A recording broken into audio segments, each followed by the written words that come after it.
উদ্ভিদ শরীরতত্ত্ব। সো উদ্ভিদ শরীরতত্ত্ব অধ্যায়টা তোমাদের আসলে অনেকেরই অনেক বেশি সমস্যা এবং এখানে একটা সলিউশন দরকার। সো সেই সলিউশনটা হচ্ছে তোমরা অনেকেই আসলে অনেক সময় ক্লাসগুলো করো, তোমরা হচ্ছে কি এটার উপর অনেক ভিডিও হয়তো অনলাইনে পাবা, বাট সেইভাবে যে একটা কমপ্লিট ভাবে শেষ করা এটা করো না বলে তোমাদের সারা জীবন পুরা intermediate life, admission life always হচ্ছে এই অধ্যায়ের উপর একটা প্রবলেম থাকে এবং এই অধ্যায়টা তোমরা আসলে টাচ করতে ভয় পাও। সো আমাদের টোটাল একটা প্ল্যান আছে, যে প্ল্যানের থ্রুতে আমরা চেষ্টা করব কিভাবে তোমাদের যে সমস্যাগুলো আছে বা যে ভয়গুলো আছে সেইগুলা কিভাবে কমপ্লিট করা যায় বা তোমাদের আসলে দূর করা যায়। এবং এইটা আসছে যদি তোমরা আসলে কেউ টাস্ক কমপ্লিট করো পুরাটা, আমরা যে পুরো একটা উইক ওয়াইজে টাস্কগুলো দিব তোমাদেরকে, ক্লাস প্লাস হচ্ছে হোম টাস্ক প্লাস হচ্ছে এক্সাম পুরোপুরি কমপ্লিট করো, দেন আমি এটা গ্যারান্টি দিতে পারি, আমি এটার গ্যারান্টি দিতে পারি যে এইখানে আসলে কোনো ঝামেলা থাকার কথা না। এটা হচ্ছে আমার চ্যালেঞ্জ। এখন সো এই জিনিসটার ক্ষেত্রে এই জিনিসটা আসলে আমরা কিভাবে আগাইতে পারি সেই জিনিসটা নিয়ে আমরা মেনলি কথাবার্তা বলবো। ওকে, তো তোমরা একটু কষ্ট করে বন্ধুদেরকে মেনশন করে ফেলো এন্ড হচ্ছে তোমরা আসলে শেয়ার করে ফেলো, বন্ধুদেরকে মেনশন করে ফেলো এন্ড হচ্ছে শেয়ার করে ফেলো, সো দ্যাট হচ্ছে ম্যাক্সিমাম থেকে ম্যাক্সিমাম মানুষ আসলে যুক্ত হতে পারে। তোমরা উপরে যে লিঙ্কটা দেখতে পাচ্ছ ওই লিঙ্কটা ক্লিক করলে তোমরা বুঝে যাবে যে আসলে কি কি জিনিসের কথাবার্তা বলা হয়েছে এন্ড হচ্ছে তোমরা কিভাবে কি করতে পারো, এই জিনিসগুলো মোটামুটি সবই বলা হয়েছে। ওকে, সো এখন দেখো আরেকটা তোমাদের যেটা সবাই অনেকে বলতেছে ভাই গ্রুপে ইনভাইট দেওয়ার যে বিষয়, ওটা আসলে ম্যান্ডেটরি না, ওটা ম্যান্ডেটরি না, ওটা জাস্ট দেওয়া হয়েছে যে ম্যাক্সিমাম থেকে ম্যাক্সিমাম মানুষ যেন পার্টিসিপেট করতে পারে। মেন বিষয়টা হচ্ছে খেয়াল করবা সেটা হচ্ছে তোমার বন্ধুদেরকে মেনশন করে দেওয়া। সো এটা আসলে তোমাদের আশা করি কাজে লাগবে এন্ড হচ্ছে ইম্পর্টেন্ট। ওকে, সো এবার দেখো, আচ্ছা, সো এইখানে যেটা আসতেছে আমরা উদ্ভিদ শরীরতত্ত্ব কেমন হবে, সো এটা আসলে দুইজন মিলে আমরা এটা ক্লাস নিব, সেটা হচ্ছে তোমার আমি আর তোমাদের পিয়াল ভাই ক্লাস নেবে। সো টেনশন করার কারণ নেই যে দুইজন ব্যক্তি নিলে কি হবে, আমরা সেইভাবে জিনিসটাকে সুন্দর অর্গানাইজ করব। আমার বিষয়গুলো মেনলি থাকবে হচ্ছে তোমাদেরকে কিছু জায়গা হচ্ছে তোমাদের পিয়াল ভাইয়ের উদ্দেশ্যটা থাকবে তোমাদেরকে হচ্ছে একটা কমপ্লিট গাইডলাইন দেওয়া এন্ড হচ্ছে আমার মেনলি উদ্দেশ্য থাকবে সেটা হচ্ছে তোমাদেরকে কিছু টেকনিক্যাল ভাবে জিনিসপত্র মনে রাখানোর হেল্প করা। ওকে, সো যারা এখনো বন্ধুদেরকে মেনশন করোনি তারা দ্রুত মেনশন করে ফেলো এন্ড হচ্ছে ইনশাআল্লাহ আমরা জিনিসটাকে বেশ ইন্টারেস্টিং করার চেষ্টা করব। ঠিক আছে, আচ্ছা, সো এখন দেখো আমাদের এইখানে তোমাদের কেমন একটা এক্সপিরিয়েন্স হয়ে যাচ্ছে সেটা বলি। এরকম দেখো আমাদের এই যে উদ্ভিদ শরীরতত্ত্ব নিয়ে বা এখানে সালোক সংশ্লেষণ টালোক সংশ্লেষণ যেসব কথাবার্তা বলা হয়েছে, এই উদ্ভিদ শরীরতত্ত্বের প্রথম আসলে কে কথা বলে আমরা জানো, একটা সময় যেরকম ভাবে তোমরা অনেকেই দেখে থাকবা যে তোমার ইংলিশে একটা শব্দ আছে হেল। হেল মানে কি, so hail to the lord বা এরকম হেল টু দ্য কিং, মানে মানে কি হচ্ছে তুমি একজন ব্যক্তির অনেক জয় জয়কার করতেছো, অনেক ব্যক্তির জয় জয়কার করতেছো। উদ্ভিদ শরীরতত্ত্বের মধ্যে একটা গুরুত্বপূর্ণ বিষয় সেটা আসলে কি করছেন, যে ব্যক্তিটা আসলে তোমার আবিষ্কার করছেন বা যে ব্যক্তিটা এখানে আলোচনা করছেন তারও অনেক জয় জয়কার করবো, বাট হালকা চেঞ্জ করে উচ্চারণ সেম থাকবে, হেলস। সো হেল থেকে দেখো কোনো একজন ব্যক্তি যদি প্রথম কোনো কিছু করে আমরা তার অনেক জয় জয়কার করি না, সেটা ইংরেজিতে কি দ্বারা, হেল দ্বারা আমরা এই কথাটা বলি। সো এইখানেও সেম জিনিস আসবে, হেলই হবে, স্টিফেন হেলস। ঠিক আছে, আরেকটা জিনিসটা এরকম ভাবে আমি জাস্ট তোমাদেরকে দেখাচ্ছি তোমাদের এক্সপিরিয়েন্স গুলো কেমন হইতে যাচ্ছে। আমি আজকে তোমাদের টোটাল তোমার ক্লাস নাও না, বাট আমি একটা জিনিস ইন্টারেস্টিং শিখাবো, আমি তোমাদেরকে একটা জিনিস অবশ্যই ইন্টারেস্টিং শিখাবো। আচ্ছা, আমাদের প্রেজেন্স খুবই কম, তোমরা একটু বন্ধুদেরকে মেনশন করে ফেলো এন্ড শেয়ার করে ফেলো। ঠিক আছে, সো আমরা দেখো তোমাদেরকে এইটুকু আমি গ্যারান্টি দিতে পারি, আমাদের যে সালোক সংশ্লেষণ আছে, আমাদের সংশ্লেষণ সালোক সংশ্লেষণ, সো দেখো সালোক সংশ্লেষণের ক্ষেত্রে আমরা দুইটা পর্যায়ে জানি, একটা হচ্ছে আলোক নির্ভর। তোমরা জানো ব্ল্যাকম্যান নামক একজন বিজ্ঞানী, সে আসলে কি করছিলেন, সে আসলে দেখলেন যে তাকে আসলে একটা সময় দেখা যায় কালো মানুষকে কি, মানে এটা আসলে রেসিস্ট কমেন্ট হয়ে যাবে, সো জিনিসটা হচ্ছে কালো মানুষকে দিনের আলোতে দেখা যায় রাতের অন্ধকার দেখা যাবে না নরমাল ক্ষেত্রে, মানে হালকা অন্ধকারও দেখা যাবে না, এরকম তো। সেই জন্য কি করলো, আলো আর অন্ধকারে দুটা ভাগে ভাগ করলো, আলো আর একটা হচ্ছে অন্ধকার পর্যায়। সো এই আলো যেটা আছে, আলোর পর্যায়ের ক্ষেত্রে আমরা এখন যেটা কথাবার্তা বলবো আলোর ক্ষেত্রে, ফটো সিস্টেমের ক্ষেত্রে। সো আলোর উপস্থিতিতে সো ব্ল্যাকম্যান নামক একজন বিজ্ঞানী আসলে এই জিনিসগুলো করছে। সো দেখো আলোর উপস্থিতি মানেই হচ্ছে তোমার আসলে ফটো। সো আমরা এখন কিন্তু ফটো ফসফোরাইলেশন বলবো। সো দেখো আলো তো বুঝলাম ফটো, সো ফসফোরাইলেশন কি জিনিস, ফসফোরাইলেশন কি জিনিস, ফটোফসফোরাইলেশন মানে হচ্ছে তোমার এটিপি তৈরি করা বা এটিপি আসলে তোমাদের বইতে লেখা, বাট আমি এটাকে অন্যভাবে বলি, আমি এটিপি বলি না, আমি বলি শক্তি তৈরি করা, শক্তি তৈরি করা, ঠিক আছে। সো দেখো, যদি তোমার হচ্ছে শক্তি তৈরি করা হয় সেটাকে হচ্ছে ফসফোরাইলেশন বলে। সূর্যের আলো ব্যবহার করে যদি শক্তি তৈরি করা হয় তাহলে সেটাকে আমরা কি বলবো, ফটোফসফোরাইলেশন। তোমাদের বইতে এটিপি লেখা আছে, কেন আমি এটিপি বলতে আগ্রহী না সেটাও তোমরা বুঝতে পারবে। আমি কেন আসলে এটিপি বলতে আগ্রহী না সেটাও তোমরা খুব দ্রুত বুঝতে পারবা। আচ্ছা, ঠিক আছে। সো এবার দেখো আসতেছে কি আমরা এখানে, আচ্ছা আমরা এখানে এবার কি করব, তোমার হচ্ছে কি আলোক নির্ভর বা আলোক যে নিরপেক্ষ যে ধাপগুলো আছে সেটার ক্ষেত্রে আমরা, সরি আলোক নির্ভর যেটা আছে, সো আলোক নির্ভরের ক্ষেত্রে তোমরা দুইটা সিস্টেমের সাথে পরিচিত হবা। একটা হচ্ছে ফটো সিস্টেম 1, একটা হচ্ছে ফটো সিস্টেম 1 PS1, ঠিক আছে, আর একটা হচ্ছে তোমার PS2। ওকে, সো একটা আসছে PS1 আর একটা আসছে PS2। সো এই যে যে টোটাল জিনিসগুলো আসতেছে, এই দুইটা জিনিস কোথায় ব্যবহার হয়, দুইটা সিস্টেম আছে, এই দুইটা সিস্টেম কি করে, এই যে যে টোটাল ফটো ফসফোরেশন হচ্ছে, ফটো ফসফোরেশনের ভূমিকা পালন করে। এখন এই PS1 বা PS2 কোথায় কি ব্যবহার হচ্ছে তার উপর ভিত্তি করে আমরা অচক্রীয় একটা কথা জানবো এবং হচ্ছে চক্রীয় একটা কথা জানবো, বাট আমরা এটা মুখস্থ করবো না টোটাল কনসেপ্টটা। সো আমরা ওই জিনিসটা মেইনলি আসার চেষ্টা করতেছি, ঠিক আছে। সো অচক্রীয় এবং চক্রীয় দুইটা জিনিসটা আমরা মেইনলি কথাবার্তা আসবে। এখন দেখো, সো আমাদের এখানে অচক্রীয় বা চক্রীয় যেটাই হোক না কেন, এগুলো আসলে আমরা একটু ভুলে যাই, আমরা অচক্রীয় চক্রীয় দিকে ভুলে যাই, আমরা একটা স্টোরি শেয়ার করি। বিভিন্ন সময় আসলে ছোটবেলায় যে বলতে না, তোমরা আসলে দাদা দাদিকে বলতে যে একটা স্টোরি শোনান বা এরকম ধরনের সিচুয়েশন। সো দ্যাট পয়েন্ট হচ্ছে আমরা এগুলো নিয়ে কথাবার্তা বলবো। এইখানে দেখো আমরা মূলত একটা চোরের ঘটনা বলতে যাচ্ছি, আমরা একটা চোরের ঘটনা বলতে যাচ্ছি। সো এই চোরের ঘটনার ক্ষেত্রে কি আসতেছে, দেখো তোমার হচ্ছে কি এই যে হচ্ছে মনে করো একটা বাড়ির হচ্ছে গেট, এই যে হচ্ছে একটা বাড়ির গেট, এইখানে মনে করো তোমার হচ্ছে চোর যাবে, চোর হচ্ছে যাবে, ঠিক আছে। সো এইখানে দেখো তোমার হচ্ছে বাড়ির গেট। এখন আমি, তোমরা বলবা যে ভাই কেন চোর বলতেছে, এর কারণ হচ্ছে এইটা ভেদ করে যাবে। সো তুমি বুঝো, একজন বাড়ির মালিক কি তোমার আসলে দরজা ভেদ করে যায় কখনো? যায় না।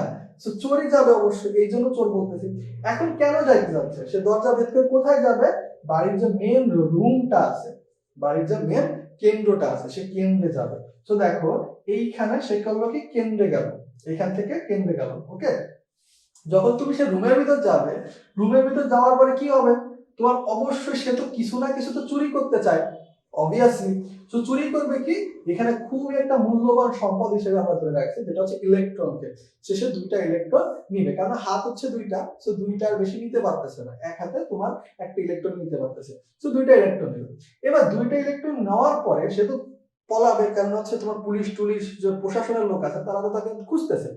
খোঁজার পরে সে আসলে কোথায় যাবে, মনে করো হচ্ছে তোমরা সবাই চিনো যে নদীতে, বড় বড় নদীতে তোমার আসলে কি ব্যবহার করা হয় চলাচলের জন্য, ফেরি ব্যবহার করা হয়, ফেরি ব্যবহার করা হয়, সবাই জানো তোমরা এই যে ফেরি ব্যবহার করা হয়, ঠিক আছে। আচ্ছা, তোমরা সবাই জিনিসটা কনসেপ্টের সাথে পরিচিত। আমি তোমাদের পরি ফেরার ক্ষেত্রে বলছিলাম, পরি পোর প্লাস টু ফের, ফের মানে হচ্ছে বহন করা, পোর মানে হচ্ছে ছিদ্র, এটা তোমরা সবাই জানো। সো এবার দেখো ফেরির যে কথাটা আসতেছে, সো এই ফেরি যেটা ব্যবহার করা হয়, সো ফেরিতে গেল, ফেরিকে আমরা জাস্ট এফ দ্বারা রিপ্রেজেন্ট করতেছি, ঠিক আছে। সো ফেরিকে আমরা লিখলাম কি ফেরি, সো ফেরি, আচ্ছা ফেরি লিখে রাখি, জাস্ট হচ্ছে ফেরি লিখে রাখি। ওকে, ফেরি লিখি। এখন দেখো তার কাছে দুইটা, যখন ফেরিতে গেছে সে আসলে খুব বেশি মানে তোমার আসলে ছুটাছুটি করতেছে, কই যাবে কি করবে। সো এই দিকেও যাইতে পারে, আবার হচ্ছে এই দিকেও আসতে পারে। সো এই দিকে যাওয়ার পরে দেখলো তোমার হচ্ছে না সাইন দেওয়া, এনে লেখা, মানে না যাওয়া যাবে না। তো সে কি করলো, এই দিকে আসা শুরু করলো, ঠিক আছে। এই দিকে আসার পরে কি হবে, এই দিকে তোমার হচ্ছে আসার পরে সে ফেরিতে তোমার হচ্ছে দেখবে অনেক বাস থাকে না ফেরিতে, সো একটা বাসে উঠবে, একটা তোমার হচ্ছে বাসে সে উঠার চেষ্টা করতেছে, বাসে উঠলো, সো বাসে উঠলো, ঠিক আছে, বাসে উঠতেছে। এখন এই বাসের হচ্ছে তোমার অনেক সময় কি অনেক ব্যতিক্রম ধরনের নাম্বার থাকে না, যে 2 3 5 6 এন্ড হচ্ছে লক্ষ্মী মানে লোহাগড়া 2 3 5 6 এরকম টাইপ অফ। সো আমরা একটা নাম্বারটা জাস্ট একটু খেয়াল করি, সাইটোক্রোম SCYT B6, এটা হচ্ছে নাম্বার, ঠিক আছে বাসে। এবার বাসে ওঠার পরে সে তো জীবনের সব থেকে বড় ধাক্কা খাইলো। একটা দেশের আসলে যদি হচ্ছে তোমার প্রশাসনের কথা বলে সব থেকে উপরে কে থাকে? রানী থাকে। যেরকম ইংল্যান্ডে তোমরা জানো সবাই যে রানী দ্বিতীয় এলিজাবেথ। তো এইখানে সে কি করলো? সে আসলে কুইনের সাথে দেখা হলো। তার কি কার সাথে দেখা হলো? কুইনের সাথে দেখা হয়েছে। এবার দেখা হওয়ার পরে সে কি করবে? উল্টো পায়ে হচ্ছে তোমার মনে করো আবার পলানোর চেষ্টা করবে। তো যেভাবে আপনার পলাইতে হবে, তো পলাইতে গেলে কি করবে সে? দেখো তুমি একটা জিনিস কল্পনা করো, ফেরিতে উঠছো, ফেরিতে বাসে উঠছো, মানে ফেরির ভিতরে যেসব বাস আছে তার ভিতরটা উঠছো, আবার তোমার ফেরিতে নামতে হবে। তো তুমি আবার সে কি করলো? ফেরিতে নেমে গেল। সে আবারও কি করলো? ফেরিতে নামলো। এবার দেখো ফেরিতে নামার পরে ফেরিতে তো তোমার চারপাশে এবং পুলিশে তো জেনে গেছে। তো পুলিশে কি করছে? ছেয়ে গেছে একদম। একদম চারপাশে যে বলে না, চারপাশে ছেয়ে যাও, যেখানে পাবা তাকে ধরে নিয়ে আসো। তো অনেকটা জিনিসটা এরকম ভাবে যে পুলিশ কি করছে? ছেয়ে গেছে। পুলিশ ছেয়ে গেছে।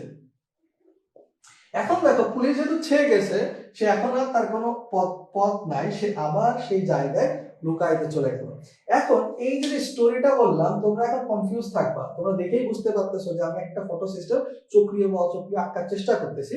সো এই চক্রীয় বা অচক্রীয় তোমরা একটু স্টোরিটাকে একটু ইমাজিন করার চেষ্টা করো যে একটা বাসায় হচ্ছে তোমার আসলে একটা গেট আছে, গেটটাকে ভেদ করে একজন ভিতরে ঢুকে গেল, মাঝখানে রুমের থেকে তোমার ইলেকট্রন নিয়ে দৌড় দিচ্ছে, দুই হাত দুইটা ইলেকট্রন নিচ্ছে, দুইটা ইলেকট্রন নিয়ে বাস সামনে একটা ফেরি দেখছে, ফেরিতে দ্রুত যায় গেছে, দুই পাশে যাওয়ার জায়গায় এক পাশে দেখলো না সিগন্যাল লেখা, সো নাতে যাইতে পারলো না, আরেক পাশে গেল, একটা বাসে উঠলো, বাসে যে দেখে কুইন আছে, সব থেকে বড় প্রশাসনের ব্যক্তি, সো তারা তো ভয় পাবে, ভয় পেয়ে আসে বাসাতে নামে, অর্থাৎ বাসাতে নামা মানে ফেরিতে পরে, ফেরির পরে থাকা।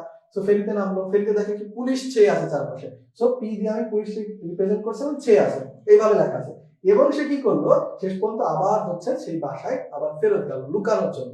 ঠিক আছে? এই যে যে ঘটনাটা তুমি যদি একটু ইমাজিন করতে পারো, এখন থেকে তোমার ঘটনাগুলো একটু ইন্টারেস্টিং হবে। তো এই জায়গাটা আসলে আমি কোনো চক্রীয় অচক্রীয় কোনোটাকে রিপ্রেজেন্ট করিনি। এই জায়গায় আমি চক্রীয় বা অচক্রীয় কোনোটাকে ডিরেক্টলি রিপ্রেজেন্ট করিনি। যদি তুমি হচ্ছে এখানে যদি বলো হচ্ছে তোমার কোনটা, যদি তুমি এখানে বলতে চাও চক্রীয়, তোমার হচ্ছে চক্রীয় ফটোফসফোরিলেশন, তাহলে জাস্ট এই পাশেরটুকু বাদ দিবা। বাদ দিয়ে কি করবা? এই যেগুলো একটু সুন্দর নাম দেওয়া শুরু করি, এগুলো একটু সুন্দর নাম দেওয়া শুরু করি। সেটা আসতেছে কি হচ্ছে ফেরিডক্সিন। সো এখানে দেখো আমাদের হচ্ছে ফেরি ছিল, ফেরিডক্সিন দিছি। সো এইখানে যে বিষয়টা ছিল এনএডি না, তোমার হচ্ছে এনএ। সো এনএডি বিষয়টা আমরা পরে আসবো, আপাতত দরকার নেই, আবার এটা আলোচনা করবো। ফেরিডক্সিনে গেল, সাইটোক্রোম বি6, এবার হচ্ছে কি প্লাস্টোকুইনোন, প্লাস্টোকুইনোনে গেল, এবার হচ্ছে কি সাইটোক্রোম এফ, সাইটোক্রোম এফ। দেখো যখন কুইনকে দেখছে তার কি হবে? সারা শরীর হচ্ছে তোমার ঘেমে যাচ্ছে, সে হচ্ছে অনেক বেশি তোমার টেন্সে পড়ে গেছে। কেননা তুমি যদি ভাইবা দেখো, তুমি অপরাধ করো না করো, এখন যদি তোমার প্রধানমন্ত্রীর সাথে দেখা, তুমি একটু নার্ভাস হয়ে যাবে না? সো এই জায়গাটা তোমরা বলতে পারবে অন্য কোথাও কেন? পুলিশকে দেখে আমরা সচরাচর দেখি, আমরা হচ্ছে মনে করো বাস সচরাচর দেখি, ফেরি সচরাচর দেখি, সবকিছু সচরাচর দেখি, বাট কুইন বা প্রধানমন্ত্রী এদেরকে সচরাচর দেখি? দেখি না। তো এই ক্ষেত্রে কি হবে? তোমার আসলে এখান থেকে কিছু একটা ঘাম, আমি যেটা বলছি ঘেমে যাচ্ছে, কি বের হচ্ছে? এটাকে বলছে এটিপি। অর্থাৎ তুমি শরীর থেকে ঘেমে গেলে তাপ বের হয় না, সো তাপও একটা শক্তি, এটিপি একটা শক্তি। এটিপি কিভাবে তৈরি হয় সবাই তোমরা জানো, ADP, ADP plus inorganic phosphate, Pi দ্বারা রিপ্রেজেন্ট করা হয়। পিআই মানে হচ্ছে inorganic phosphate, phosphate. So inorganic phosphate, আশা করি তোমরা সবাই জানো এটা, এটা না আসলে লেখা লাগবে না। সো এখানে দেখো এডিপি এবং ইনঅর্গানিক ফসফেট মিলে এটিপি তৈরি করে। এবার দেখো পুলিশ ছেয়ে গেছে, সো এটা কি লিখতে পারি? প্লাস্টোসায়ানিন। প্লাস্টোসায়ানিন কি? পিসি। ঠিক আছে? পিসি তে গেল। সো এই যে টোটাল ঘটনাটা ঘটতেছে, এখানে দেখো এটা হচ্ছে কি আমাদের আসলে হচ্ছে তোমার এখানে হচ্ছে শোষণ অঞ্চল, শোষণ হচ্ছে। এটা হচ্ছে দেখো কেন্দ্র, বিক্রিয়ার কেন্দ্র বলা হয়। তোমরা যে বলতে চাও এখন 680 700 ন্যানোমিটার যে কাহিনীগুলো, ওইগুলো আমি তোমাদেরকে বুঝাই দেবো, তোমরা মুখস্থ করবা না, ওই জিনিসগুলো আমি বুঝাবো। তো দেখো টোটাল এই যে ঘটনাটা ঘটতেছে, এই ঘটনাটাই আসতেছে তোমার হচ্ছে কি আমাদের চক্রীয় ফটোফসফোরিলেশন। এখন এই ঘটনাকে একটু চেঞ্জ করে দিব, জাস্ট আমি যদি এই লাইনটাকে বাদ দিয়ে দাও, এই লাইনটাকে বাদ দিয়ে কি করবা? আরেকটা নতুন লাইন তৈরি করবা। ওই যে আগে যে বিষয়টা ছিল আবার জায়গায় ফেরত নিয়ে আসি। ঠিক আছে? সো এই লাইনটা বাদ দিয়ে কি করবা? এইখানে লাইন তৈরি করবা। দেখো এই জায়গা লাইনটা আমি মুছে দিয়ে কি করলাম? এইখানে জাস্ট নিয়ে আসলাম। কিভাবে নিয়ে আসলাম? ওই সেম ধরনের একটা সিচুয়েশন তৈরি করব। এই যে দেখো এইখানে কি আসতেছে? তোমার হচ্ছে এইখান থেকে যাচ্ছে। সো এই যে ঘটনাটা আসতেছে, তুমি এখন বলো, এখন এখানে আরেকটা বিষয় আসতে হবে যে আমাদের ইলেকট্রন গুলো কোথায় আছে। ইলেকট্রনকে আমরা সম্পদ হিসেবে বলতেছি না, ইলেকট্রনটা সম্পদ হিসেবে বলতেছি। সো ইলেকট্রনটা মূলত পানি থেকে আসতেছে, পানি থেকে বিক্রিয়া করলে কি তৈরি হয়, ভেঙে গেলে তোমার হাইড্রোজেন আয়ন তৈরি হয় এবং তোমার হচ্ছে কি অক্সিজেন অণু মানে অক্সিজেন তৈরি হয়। এট দ্য সেম টাইম হচ্ছে ইলেকট্রনও তৈরি হয়। ইলেকট্রন তৈরি হয়, যে ইলেকট্রন দেখো সে কি করতেছে, পানি হচ্ছে মনে করো এই বাড়ির মুখ্য কর্তা, সে আসলে অনেক মেহনত করতেছে, কি করতেছে, মেহনত করতেছে বা পরিশ্রম করতেছে। মেহনত করে সে কি করতেছে, ইলেকট্রন অর্জন করতেছে সম্পদ হিসেবে, এই সম্পদটা বাসায় এসে কেন্দ্রে রাখতেছে বা ঘরে এসে সঞ্চয় করতেছে। কেন আমি মেহনতের কথাটা বললাম, এখানে মনে রাখবা ম্যাঙ্গানিজ হচ্ছে তোমার এখানে আসলে কি হচ্ছে, তোমার এখানে প্রভাবক হিসেবে কাজ করে। তো দেখো দুইটা হাইড্রোজেন যাচ্ছে, এই হাইড্রোজেন গুলা এইভাবে এখান থেকে চলে যাবে। সো টোটাল ঘটনাটা বোঝার চেষ্টা করো। এইখানে যে বিষয়টা আসতেছে যে আমাদের এইখানে দেখো খেয়াল করো তোমরা, এই দুটো হাইড্রোজেন এখানে যাচ্ছে এবং এনএ দ্বারা তোমরা আশা করি বুঝতে পারছো এনএডিপি রিডাকটেজ কে বোঝানো হচ্ছে। এনএডিপি রিডাকটেজ, রিডাকটেজ একটা এনজাইম জাস্ট, এনএডিপি রিডাকটেজ, ঠিক আছে। এনএডিপি রিডাকটেজ একটা মনে করো সিস্টেমের মতো কাজ করতেছে, যে সিস্টেমের মধ্যে দিয়ে কি এই হাইড্রোজেন আয়ন যাচ্ছে, এই জায়গা থেকে তোমার ইলেকট্রন তো গেল, ইলেকট্রন যে এখান থেকে এখানে এরকম ভাবে যাচ্ছে না, ইলেকট্রন গেল এবং এইখানে এনএডিপি, এনএডিপিও গেল, যে কি তৈরি করবে NADP H plus, NADP H plus, H plus sorry প্লাসটা এখানে মাঝখানে হবে। সো এই যে জিনিসটা তৈরি করলো, সো দেখো ফাইনাল প্রোডাক্টটা কি আসতেছে, NADP H plus, H plus. তো আমরা বলছিলাম কি যে আলোক যে আমাদের এখানে নির্ভর যে পর্যায়টা আছে ফটোফসফোরেশন, সেখানে আমরা কি বলছিলাম, এটিপি না বলে এই জন্য শক্তির কথা বলছিলাম। বইয়ের ডেফিনেশন হিসেবে তো শুধুমাত্র এখানে তো এটিপি তৈরির কথা ছিল, এখন বলবো ভাই তাহলে সেম জিনিস টাইপ অফ কি হলো। তোমরা সবাই জানো এটাও আসলে একটা শক্তির আত্মীকরণ শক্তি হিসাবে কাজ করে, এটিপিও আত্মীকরণ শক্তি হিসাবে কাজ করে। তো সম্পর্কটা কি, একটা হচ্ছে তোমার এনএডি এইচ প্লাস হচ্ছে তোমার এইচ প্লাস যেটা আছে এইটার থেকে তোমার এটাকে কয়টা তোমার এটিপি বলা যায়, সেটা হচ্ছে 3টা এটিপি সমান। তো দেখো একই কথা, একই কথা, শক্তির কথা বলে এই জন্য আমি শক্তির কথা বলছি। এখন যে বিষয়টা আসবে, এখন তোমাদের যে টেনশনের বিষয়টা আসবে, আচ্ছা আমার ফোন কি বন্ধ হয়ে গেছে,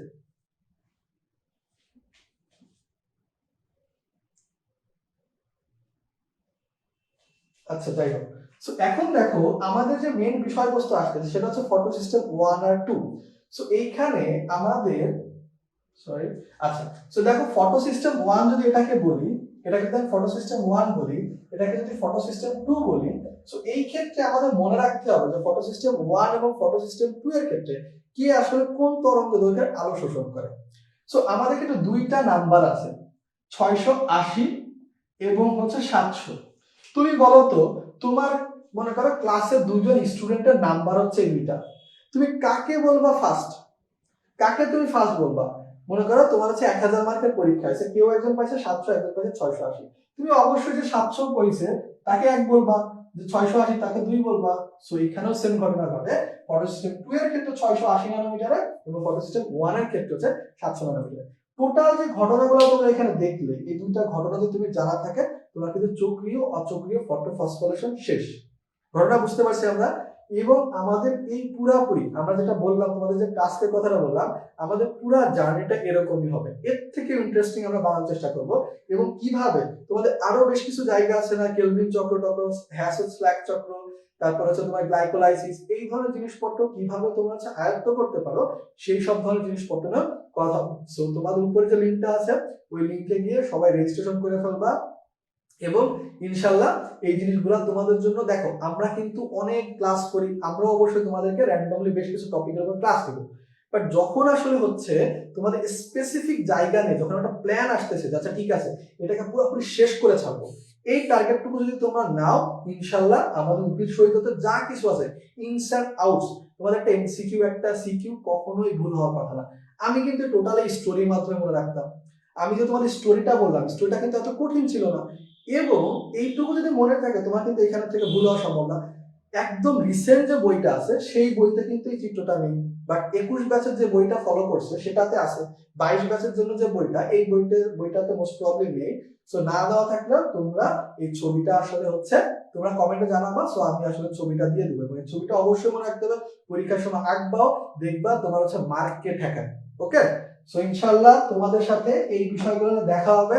এবং যারা যারা রেজিস্ট্রেশন করোনি এটা খুব দ্রুত রেজিস্ট্রেশন করে ফেলো, উপরে লিংক দেওয়া আছে পোস্টের, সো পোস্টে গিয়ে দ্রুত রেজিস্ট্রেশন করে ফেলো, ঠিক আছে? তাহলে ইনশাল্লাহ দেখা হবে।